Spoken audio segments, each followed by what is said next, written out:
as you guys know, I've been extremely blessed over the years to have several farms across the country, and one of the farms that I'm super excited about, for this upcoming season is our Southern Kansas farm.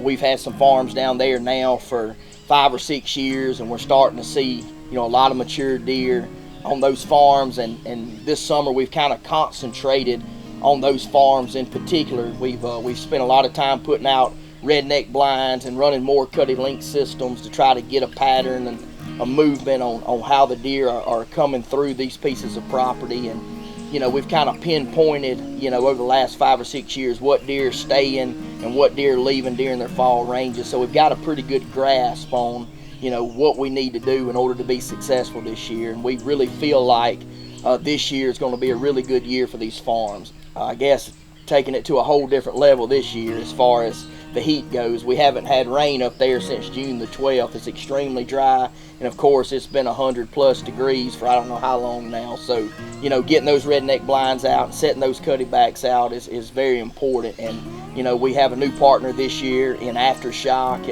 and Matt's been really good about making sure we have what we need to be able to give the deer the nutrition that they need during this summer, especially with the conditions that we've been up against. So we're excited about this farm and excited about the hunts that I feel like it's going to produce for us this year.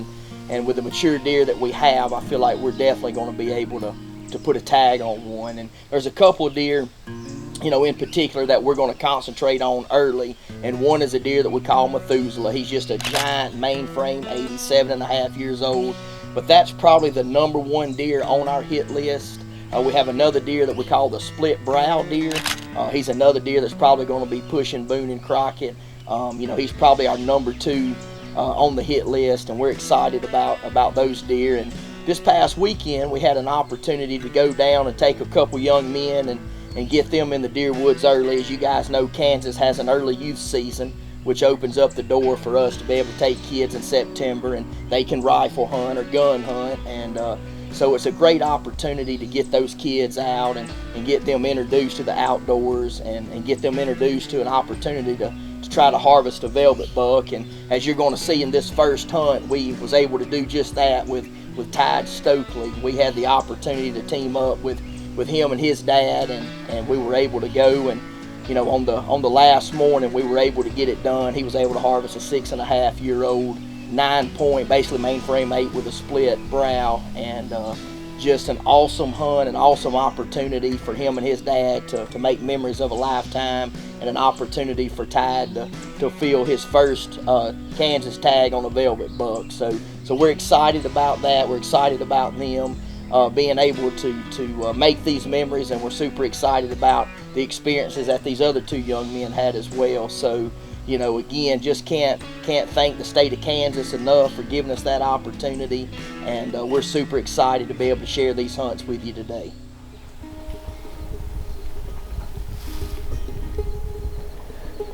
It's the last day, and yesterday really didn't work out, so we came back to the spot we've been at. There's 3 or 4 bucks that we're after. Just hoping one of them will come in. Hopefully we'll get it done.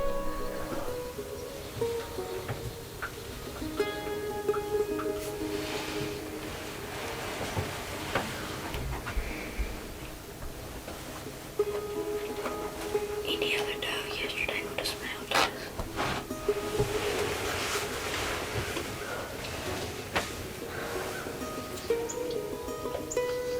He ain't a bad one. Pretty good 8-point, ain't he? Yeah, he's pretty nice.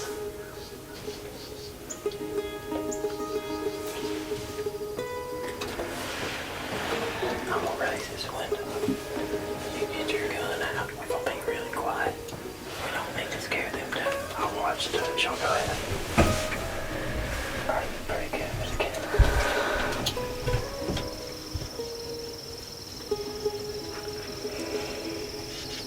Alright, Alright, I think I'm ready. we'll kill him. You ready? Yeah.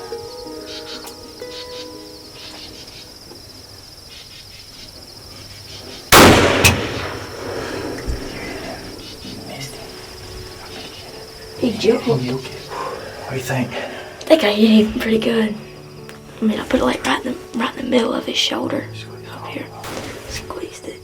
Alright, that's what I'm talking about right there.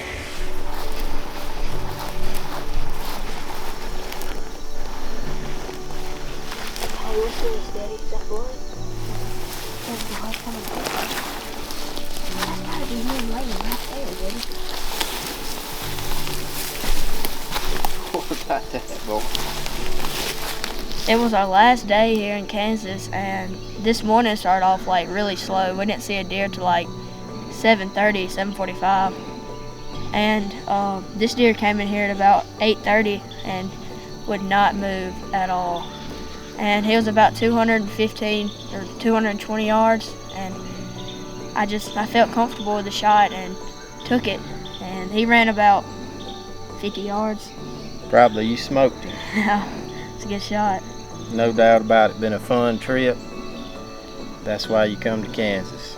Stuff like this, and spend time with your kids and friends, and it don't get any better than this. You know, a lot of times when you're taking these kids, what we have to remember is we've got to create an environment and we've got to create an atmosphere that's going to keep them wanting to come back. Because really, we're only spending a couple hours in the morning and a couple hours in the afternoon in the deer stand. The rest of the time, you know, you're back at camp, you're trying to get something to eat. But to be honest with you, on this trip, we just knew that we would be tagged out the first day, just based off the cutty back pictures and what we had seen, and we just knew it was going to happen. And then after that first day, nothing happened. And then we go into the second day, the second morning, and nothing happens. And it's like, we've got to do something to change the mojo. And one of the kids was like, well, let's just shave your head and then we'll rub it for good luck. And I said, well, go find some clippers, and that's exactly what we'll do. And sure enough, they found some clippers, and of course, I had to let them shave my head, which I don't have a lot of hair, but hey, anyway, nevertheless, they shaved my head, rubbed my head for good luck, and as luck would have it, that afternoon,